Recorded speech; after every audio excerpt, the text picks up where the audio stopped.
रहीम अस्सलाम वालेकुम नादरीन, आप यूट्यूब चैनल देख रहे हैं। मैं इमरान खान हूँ। नादरीन, मैं ये वीडियो सुबह के वक्त रिकॉर्ड कर रहा हूँ। सारी रात हम जागते रहे और जो मनाजिर देखे वो इंतहाई तकलीफ़ दे हैं। पाकिस्तान की तारीख के बुरे दिनों में से एक और बुरा दिन, मुरीदखे में खून की होली खेली गई है और निहत्ते तहरीक लब्बैक के कारकुनों पे गोली चलाई गई, उनके ऊपर शेलिंग की गई, उनके ऊपर टॉर्चर किया गया। बहुत सारे ज़ख्मी हैं, बहुत सारे शहीद हो गए। तहरीक लब्बैक से या उनकी पॉलिसी से या उनके नज़रिए से आप इख्तलाफ कर सकते हैं। बहुत सारे लोग कहते हैं कि ये इंतहा पसंद है। हो सकता है मेरी सोच भी इनके ख़िलाफ़ है, लेकिन आज मैं ऐसी बात नहीं करूँगा। लेकिन कभी भी एक इंतहा के ख़िलाफ़ जो दूसरी इंतहा है उसको सपोर्ट नहीं किया जा सकता, क्योंकि वो भी एक तरह की इंतहा पसंदी है। मुल्क में कानून मौजूद है, आइन मौजूद है, रियासत मौजूद है, रियासती इदारे मौजूद हैं, पूरा एक स्ट्रक्चर है जो मौजूद है। ये नहीं होना चाहिए था। बहुत अफसोसनाक है। कुछ हकायक जो मैं जानता हूँ वो मैं आपको बताता हूँ, लेकिन पहले जो अभी तक की खबरें वो ये कि बड़ा खौफनाक क्रैकडाउन किया गया सारी रात, ख़ास तौर पे फजर की नमाज के वक्त तहरीक लब्बैक की क़यादत और कारकुनों पे, और उनके ऊपर ना सिर्फ गोलियाँ चलाई गई, बदतरीन शेलिंग की गई। जो उनके कायदीन का मरकज़ी कंटेनर था उसे आग लगा दी गई। मैंने बेशुमार मनाज़िर देखे हैं कि लोग सड़कों के ऊपर पड़े हैं और उनकी जान बचाने के लिए दूसरे लोग कोशिश कर रहे हैं। अभी तक मैंने खुद दर्जनों लोगों को गोलियां लगी हुई वीडियोस देखी हैं। कोई उठा कर ले जा रहे हैं, कोई घसीट कर ले जा रहे हैं, कोई जान बचाने की कोशिश कर रहे हैं, कोई घरों में पड़े हुए हैं, कोई गाड़ियों में पड़े हुए हैं। कोई समझ नहीं आ रही कि ये क्या चल रहा था। इतना जुल्म, और चारों तरफ से इन लोगों को घेरा हुआ। आईजी पंजाब खुद वहाँ पे मौजूद था। कुछ इतलात के मुताबिक वहाँ पे कुछ वज़रा और मोहसिन नकवी भी गया था और ये खून की होली खेली गई है। अब तक की इतला के मुताबिक जो कुछ हमने देखा या अभी तक जो तहरीक लब्बैक के लोगों ने बताया, वो ये कह रहे हैं कि हाफिज़ साद रिजवी जो लीडर हैं तहरीक लब्बैक के, उन्हें गोलियां लग गई हैं। कुछ लोग कह रहे हैं उनके कंधे में एक गोली लगी, कुछ लोग कह रहे हैं उन्हें 3 गोलियां लगी। लेकिन ये बात कंफर्म है कि वो अपने कंटेनर पे बेहोश हो गए थे और वहाँ से जो है उन्हें पकड़ के ले गए सिक्योरिटी फोर्सेस के लोग। जबकि उनका भाई जो अनस रिजवी है, छोटा लड़का, वो भाई है उनका, वो भी कहा जा रहा है कि शदीद ज़ख्मी है। जबकि ये भी दावा किया गया कि कुछ कायदीन और कुछ कारकुनान जो हैं वो वहाँ पे भी तहरीक लब्बैक के शहीद हुए हैं। तो हर तरफ लाशें पड़ी हुई थी और ज़ख्मी पड़े हुए थे। बहुत अजीब सूरत हाल थी जो वहाँ से रिपोर्ट हो रही है। मैं क्योंकि खुद वहाँ पे फर्स्ट हैंड रिपोर्टिंग नहीं कर रहा और अब रिपोर्टर्स वहाँ पे मौजूद भी नहीं थे जिस तरह गोली चल रही थी। हम अभी इन्हिसार करेंगे तहरीक लब्बैक जो बात कह रही है उसके ऊपर। और तहरीक लब्बैक ये दावा कर रही है गुज़िश्ता 24 घंटों से, बल्कि इससे ज़्यादा टाइम हो गया, कि उनकी लाशें छीन ली जाती हैं, एम्बुलेंसेज में डालकर गायब कर दी जाती हैं। बता ही नहीं रहे कि उनके कितने लोग मारे गए हैं और उनकी लाशें गायब की जा रही हैं, उनके ज़ख्मियों को गायब किया जा रहा है। बल्कि वहाँ पे बख्तरबंद गाड़ियाँ जिस तरह भाग रही थी उसमें यह दावा किया गया कि बहुत सारे लोग इन गाड़ियों के नीचे भी आ गए। ये खौफनाक मनाजिर हैं। 26 नवंबर के बाद हमने इस तरह के मनाजिर अब देखे पाकिस्तान में। इससे पहले इस तरह की चीज़ें हमने 26 नवंबर को देखी थी और ये इंतहाई तकलीफ दे मनाजिर हैं जो लगातार दिखाई दे रहे हैं। बहरहाल दोनों भाई जो लीडरान हैं वो दोनों गिरफ्तार हो गए हैं, सिक्योरिटी फोर्सेज उन्हें उठाकर ले गई हैं और इतला ये दी जा रही है कि दोनों ज़ख्मी भी हैं। अब मैं आपको ये भी बता दूं कि साद रिजवी गुज़िश्ता 24 घंटों से ज़्यादा हो गए हैं लगातार बार बार कह रहा था कि मेरे साथ मुज़ाकरात करो, हम टीम भिजवा देते हैं, उनके साथ मुज़ाकरात करो। बल्कि उन्होंने यहाँ तक कह दिया कि हम 1-1.5 महीने के लिए अपना ये मार्च मुलतवी कर देते हैं, हमें मुज़ाकरात का मौका दिया जाए, हम बाद में दोबारा आ जाएंगे। और यकीन दिलाते हैं कि सिर्फ अपना एक प्रोग्राम करेंगे 1 दिन का, कहीं पर भी हम धरना नहीं देंगे। वो काफ़ी बैकफुट पर चले गए थे, उन्हें थोड़ी सी फेस सेविंग चाहिए थी और मुज़ाकरात के ज़रिए से एहतजाज ख़त्म करना चाह रहे थे। लेकिन तहरीक लब्बैक के लोगों ने, मुझे बाकायदा उनकी क़यादत ने मैसेजेस किए, मेरे पास अभी भी मेरे मोबाइल फ़ोन में वो मैसेजेस मौजूद हैं। उन्होंने बताया कि हमें आगे बढ़ने दिया जाता है, हमें पीछे हटने नहीं दिया जा रहा, हमें धकेल कर लाहौर से निकाल कर यहाँ तक पहुँचाया गया है और हमें घेरा जा रहा है। इस किस्म की बातें उन लोगों ने मेरे साथ की, तहरीक लब्बैक की क़यादत ने। और वो मुझे ये कह रहे थे कि हमें लगता है कि हमें ट्रैप किया गया है और हमारे ऊपर एक बड़ा ऑपरेशन किया जाएगा। फिर जो एस्टेब्लिशमेंट के अंदर सोर्सेज हैं जिन सहाफ़ियों के, उनमें से एक से मेरी बात हुई और उन्होंने मुझे कंफर्म किया कि इमरान साहब मामला ये है कि अब तय कर लिया गया है बड़े हाई लेवल के ऊपर कि इन्हें एलिमिनेट किया जाएगा, यानी इन्हें अब रास्ते से हटाया जाएगा, तहरीक लब्बैक को इसको हमेशा के लिए क्रश कर दिया जाएगा। ये फैसला किसी लेवल पर किया गया क्योंकि देखें अभी शहबाज शरीफ ने डोनाल्ड ट्रंप के करीब भी जाना है, तो उन्हें यह भी बताना है कि पाकिस्तान में कितनी शदीद मुखालफत हो रही। कुछ लोग ये सवाल उठा रहे हैं जिनमें अरशाद भट्टी साहब भी हैं, कुछ और मेरे दोस्त भी हैं सहाफ़ी, मुझे समझ नहीं आ रही कि वो ये सवाल क्यों उठा रहे हैं कि भाई वो ये कह रहे हैं कि जी अगर फ़लस्तीनी मान गए और अरब मान गए तो आपको क्या तकलीफ़ है, अब अमन मुआहदा हो गया तो आप एहतजाज करने के लिए क्यों निकले। देखिए अभी एहतजाज हुआ है बरतानिया में, इस मुआहदे के बाद 2 लाख लोग निकले हैं। साउथ अफ्रीका में आज एहतजाज हो रहा है, बहुत बड़ी तादाद में लोग वहां पे निकल रहे हैं, सिक्योरिटी फोर्सेस उनको प्रोटेक्शन दे रही हैं। डोनाल्ड ट्रंप के अमन मुआहदे के बाद यूरोप के कई ममालिक के अंदर फ़लस्तीनियों के साथ इज़हार यकजहती के लिए और इसराइली पॉलिसी के खिलाफ लोगों ने एहतजाज किया, लेकिन किसी भी दुनिया के एक मुल्क में मुजाहिरीन के ऊपर ऐसे गोली नहीं चली है, इस तरह कत्लो गारतगिरी नहीं हुई जो पाकिस्तान में हुई है। बजाय पाकिस्तान के सहाफ़ी और दानिश्वर ये सवाल पूछें कि जनाब अगर ये लोग पुरअमन तरीके से एक एहतजाज कर रहे हैं एक दिन के लिए और आपने बाकायदा इन्हें इजाज़त दी, रियासत ने बाकायदा इन्हें इजाज़त दी थी, या तो इजाज़त ही ना देते कि भाई आप इंतहा पसंद है आपको हम आने नहीं देते, तो पहले इन्हें इजाज़त दी, इजाज़त दे के इनको इनके घर के ऊपर अटैक किया, फिर इनको निकाला घर से, फिर इनका लॉन्ग मार्च धकेलते धकेलते बाहर आ गया और मुरीदके में लाके अब ये क्लेम है तहरीक लब्बैक का कि हमें वहाँ पे घेर कर मारा गया और बहुत सारे लोग शहीद हुए हैं। ये मनाज़िर मैंने इससे पहले इतने तकलीफ दे सिर्फ डी चौक में देखे थे, जहाँ पे लाशें गिर रही थी, स्नाइपर से गोलियां चलाई जा रही थी, बाकायदा रियासत ने धमकी लगाने के बाद वहाँ पे कत्लेआम किया था, बेशुमार जख्मी अस्पतालों में पड़े थे, लोग चिल्ला रहे थे, रो रहे थे। यहाँ मैंने देखा कि साद रिजवी लोगों को वास्ता भी दे रहे थे, पुलिस को और रेंजर्स को, और आखिरी वक्त तो ऐसा आ गया था कि वो वास्ते दे रहे थे कि अल्लाह का वास्ता, रसूल का वास्ता, तुम्हें तुम्हारी माओ का वास्ता, तुम वापस चले जाओ, तुम पीछे चले जाओ और बातचीत के लिए भेजो किसी को, हमसे बात करो। लेकिन ऐसा लगता है कि रियासत ने तय किया था कि इनको पूरी तरह से क्रश करना है। मुझे अफसोस जो है ना, वो देखें ये लोग बनाए भी तो रियासत ही इनके साथ ताल्लुकात बनाती है ना, इन लोगों को इस्तेमाल करती है। अफसोस मुझे इस बात का है कि निहत्ते मासूम नौजवान कत्ल हो गया। अब कोई अपने घर का वाहिद सहारा होगा, कोई बेटा अपनी फैमिली को संभालता होगा, कोई बाप जो है वो अपने बच्चों के लिए बड़ा सहारा होगा। अब ये जो कत्लेआम हो गया और जो नंबर तहरीक लब्बैक के लोग बता रहे हैं वो इंतहाई खौफनाक है, वो मैं दोहराना भी नहीं चाहता। यानी वो तो जो नंबर बता रहे हैं वो सैकड़ों के अंदर बता रहे हैं कि इतने कारकुन उनके शहीद हो गए, और जो जख्मियों की तादाद बता रहे हैं वो भी बहुत बड़ी तादाद बता रहे हैं तहरीक लब्बैक के लोग। और ये उनके वो अकाउंट्स हैं जो उनके मेन अकाउंट्स हैं, उनकी लीडरशिप के अकाउंट्स हैं, वहां से इस किस्म की खबरें आ रही हैं। साद रिजवी ने गायब होने से पहले, यानी अब उनके बारे में अभी हमें मालूम नहीं है कि उनको कहां पहुंचाया गया है, या जख्मी होने से पहले, बेहोश होने से पहले जब उनको उठाकर ले गए, कंटेनर को आग लगा दी, तो उन्होंने यह भी बताया था कि घरों को भी मसमार किया जा रहा है तहरीक लब्बैक के कारकुनों या रहनुमाओं के।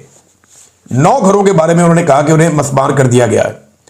दुनिया के कई ममालिक में एहतजाज हो रहा है, अमेरिका की अमन डील के बावजूद हो रहा है, तो अगर पाकिस्तान में हो गया तो क्या हो गया। अभी तहरीक लब्बैक एहतजाज कर रही थी, जमात इस्लामी ने भी तो किया, अभी पेशावर में अभी किया, उनके साथ तो ये नहीं हुआ।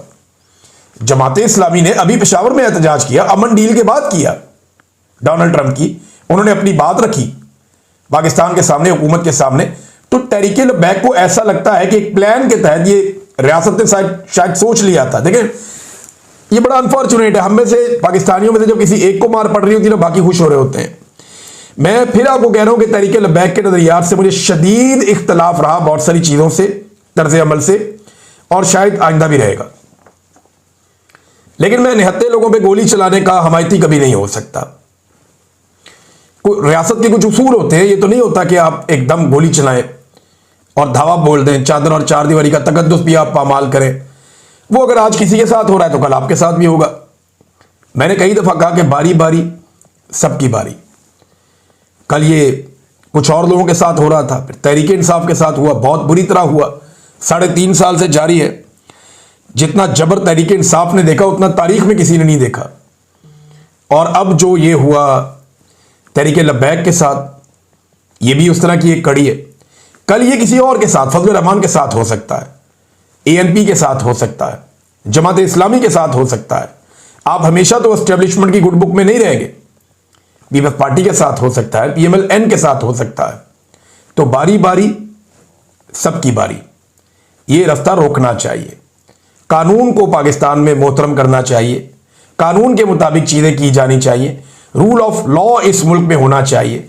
जिसके नजरिए से इख्तलाफ है, इख्तलाफ राय की गुंजाइश पैदा करनी चाहिए। ये मार धाड़ बंद करनी चाहिए। हाँ, अगर कोई कानून हाथ में लेता है, अगर कोई रियासत को चैलेंज करता है, अगर कोई रिट ऑफ द गवर्नमेंट को चैलेंज करता है, तो वो गलत काम भी नहीं होना चाहिए। यानी मैंने देखा तहरीके लब्बैक के कारकुन कई जगह पुलिस को बहुत मार रहे थे, पुलिस वालों को जख्मी किया, उनको मारा। ये भी नामुनासिब रवैया था, ये भी गलत था, जो नहीं होना चाहिए था।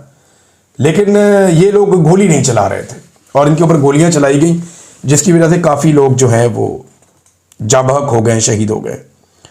पाकिस्तान तहरीक इंसाफ के सोशल मीडिया ने आवाज़ उठाई तहरीके लब्बैक के ऊपर होने वाले जुल्म के खिलाफ। अब मैं इस वक्त कहना नहीं चाहता, लेकिन माजी में ऐसा नहीं हुआ था जब तहरीक इंसाफ को बाहर पड़ रही थी। तो कम से कम इमरान खान साहब के साथ जो कुछ हुआ जेल में, और तहरीक इंसाफ ने जो जुल्म सहा, पाकिस्तान में एक फोर्स तो ऐसी तैयार हो गई है जो हर जुल्म और हर जबर के खिलाफ आवाज़ उठाती है। ये बहुत अच्छी बात है, बाकियों को भी इससे सीखना चाहिए और हर जुल्म हर जबर के खिलाफ आवाज़ उठानी चाहिए। नाज़रीन, अफगानिस्तान की सूरत हाल भी है, लेकिन ये इतनी अफसोसनाक सूरत हाल है तहरीके लब्बैक वाली के, और ख़बरें जो हैं वो इसके सामने बहुत छोटी लग रही हैं। एक बड़ा सानहा है ये, इसको एक सानहे की तौर पे देखा जा सकता है, जो हमने होता हुआ विटनेस किया मुरीदके में। अफसोसनाक और काबिल मज़म्मत। पाकिस्तान और अफगानिस्तान की सूरत हाल पर नाज़रीन, ट्रंप का भी स्टेटमेंट आया। उसने कहा जी मैं जंगबंदी का मास्टर हूँ, तो मैं ये भी करवाऊंगा, मैं ज़रा कहीं और बिजी हूँ, वहाँ से फारिग होता हूँ। वो मिस्र चला गया है डोनाल्ड ट्रंप, और वहाँ पे अब वो जो एक उसका अमन मुआहदा है, उसको फाइनली डोनाल्ड ट्रंप उसको सेलिब्रेट करेगा। और पाकिस्तान ने पहली बार जो एक स्टेटमेंट पाकिस्तान की जानिब से जो जारी हुआ अफगानिस्तान को लेकर, झड़प के बाद जो बॉर्डर पे हमारी अफगानिस्तान के साथ हुई, दोनों के दावे तो अपनी अपनी जगह पे हैं। पाकिस्तान ने कहा कि बहुत नुकसान पहुंचाया अफगानिस्तान का, और ये रिपोर्ट भी हुआ। कुछ जगहों पे पाकिस्तानी फौजी हमें नज़र आ रहे हैं जो अफगानिस्तान की सरहद के अंदर दाखिल हुए, वहाँ जाके पाकिस्तान के झंडे लगाए। इक्का दुक्का जगह से हमें ये मनाज़र नज़र आए और बाकायदा वो शो किए गए। और दूसरी तरफ अफगान तालिबान हुकूमत जो है, उनके अपने दावे हैं। लेकिन एक बात हमें याद रखनी चाहिए कि हमने बहुत बुरे ताल्लुकात रखे उन लोगों से जो अफगान तालिबान से लड़ रहे थे। यानी जिस वक्त अफगान तालिबान इक़्तिदार में नहीं थे और अशरफ गनी और करज़ई हुकूमत थी अफगानिस्तान में, तो हमने उनसे मुखालफत ली हुई थी इन्हीं तालिबान के लिए। और अब जब इनकी हुकूमत आ गई है तो हमने इनसे मुखालफत लेके उनके साथ मिल गए। यानी हमने अफगानिस्तान में हमेशा अपोजिशन में रहना है। मैं ये नहीं कह रहा कि पाकिस्तान को क्या होना चाहिए, पाकिस्तान को जमहूरियत के साथ होना चाहिए, डेमोक्रेसी के साथ होना चाहिए, लोगों के मैंडेट का एहतराम होना चाहिए। पाकिस्तान हो, इंडिया हो, अफगानिस्तान हो, दुनिया का कोई मुल्क हो। लेकिन मेरा सवाल यह है कि पाकिस्तानी जर्नैलों की पॉलिसी है क्या? ये हमेशा उस तरफ जाके खड़े होते हैं जो अफगानिस्तान में अपोजिशन होती है। और अब जो पाकिस्तान ने अल्फाज इस्तेमाल किए, पहली बार अफगान तालिबान और दहशतगर्द धड़ों को एक ही पैराए में जिक्र किया पाकिस्तान ने। पहली बार तालिबान रजीम का लफ्ज इस्तेमाल किया गया। फिर यह भी कहा गया कि हम उम्मीद करते हैं कि एक दिन अफगान अवाम को आज़ादी नसीब होगी और उन पर असल नुमाइंदा हुकूमत हुक्मरानी करेगी। देखिए, इससे पहले जो हुकूमत थी अफगानिस्तान में, करज़ई हुकूमत या अशरफ गनी हुकूमत, हम उसे कठपुतली हुकूमत करार देते थे। तो अफगानिस्तान में तो असल हुकूमत फिर आई ही नहीं अभी तक। क्या वहां पे इलेक्शन हो पाएंगे? क्या पाकिस्तान ऐसे हालात पैदा कर पाएगा अफगानिस्तान में? देखिए, इस वक्त तो पाकिस्तान को हमें अंदर से संभालने की जरूरत है। अफगानिस्तान में किसकी हुकूमत है, किसकी नहीं है, वो क्या करते हैं, क्या बेचते हैं, भाई हमारे यहां पे मुदाखलत ना करें और हमारे साथ मामला तय करें। वहां किसी की भी हुकूमत है, तालिबान की है, काले चोर की है, जिसकी भी है, हमारे साथ मामला तय करें जनाब के हमारा मुल्क, हमारी सरजमीन आपके खिलाफ और आपकी सरजमीन हमारे खिलाफ इस्तेमाल नहीं होगी। मिलकर जो दहशतगर्दी है, टीटीपी है, इसका कोई हल निकाल लेते हैं। जिनसे आपको प्रॉब्लम है हम मदद करते हैं, जिनसे हमें प्रॉब्लम है आप मदद करें। और अपने पाकिस्तान के अंदर अमन व अमान कायम करने की हमें ज्यादा जरूरत है, बजाय इसके कि दूसरों के रिजीम चेंज हम करते रहें। तो वो मेरे ख्याल में पाकिस्तान के लिए ज़्यादा प्रॉब्लमेटिक हो जाएगा।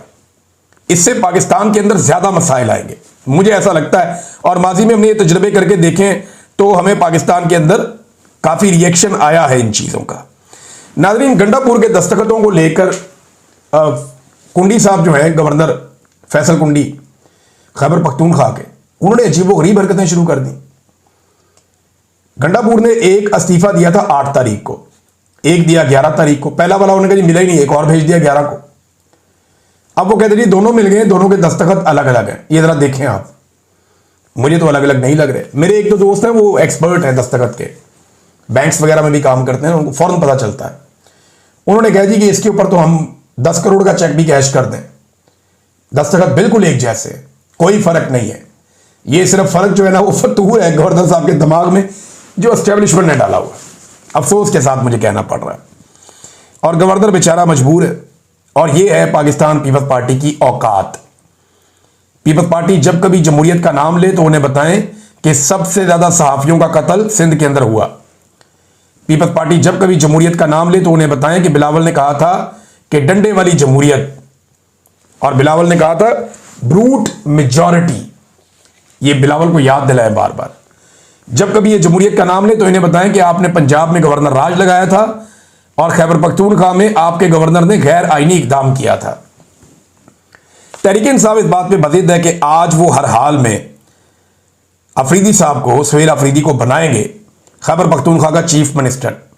आइन इस पे क्या कहता है, देखिए सादा बात है, जब इस्तीफा पहुंच गया गवर्नर को तो इस्तीफा हो गया। अब गवर्नर जो मर्जी बहाने बनाए, गवर्नर कोई हेड मास्टर थोड़ी है कि जनाब मैं फैसला करूंगा तो ये करूंगा तो तब तक यही वजीर आला रहेगा, ऐसे नहीं होता। नए वजीर आला के इंतखाब के अंदर गवर्नर का कोई किरदार नहीं है, वो स्पीकर है और कागजात जमा हो चुके हैं, पीपल्स पार्टी के अपने नुमाइंदे ने भी करवा दिए हैं। और आज के दिन में पाकिस्तान तहरीक इंसाफ का ये कहना है कि हम अपना वजीर आला मुंतखब कर लेंगे। 2 तरीके हो सकते हैं ना, या तो सिंपल वो वहां पे वोटिंग करवाएं और अपने 92 वोट इकट्ठे करें तो 4-5 और मिल गए, ठीक है, नहीं तो अपने वोट लेकर अपना वजीर आला मुंतखब करवा लें। सुहेल अफरीदी वजीर आला बन गया।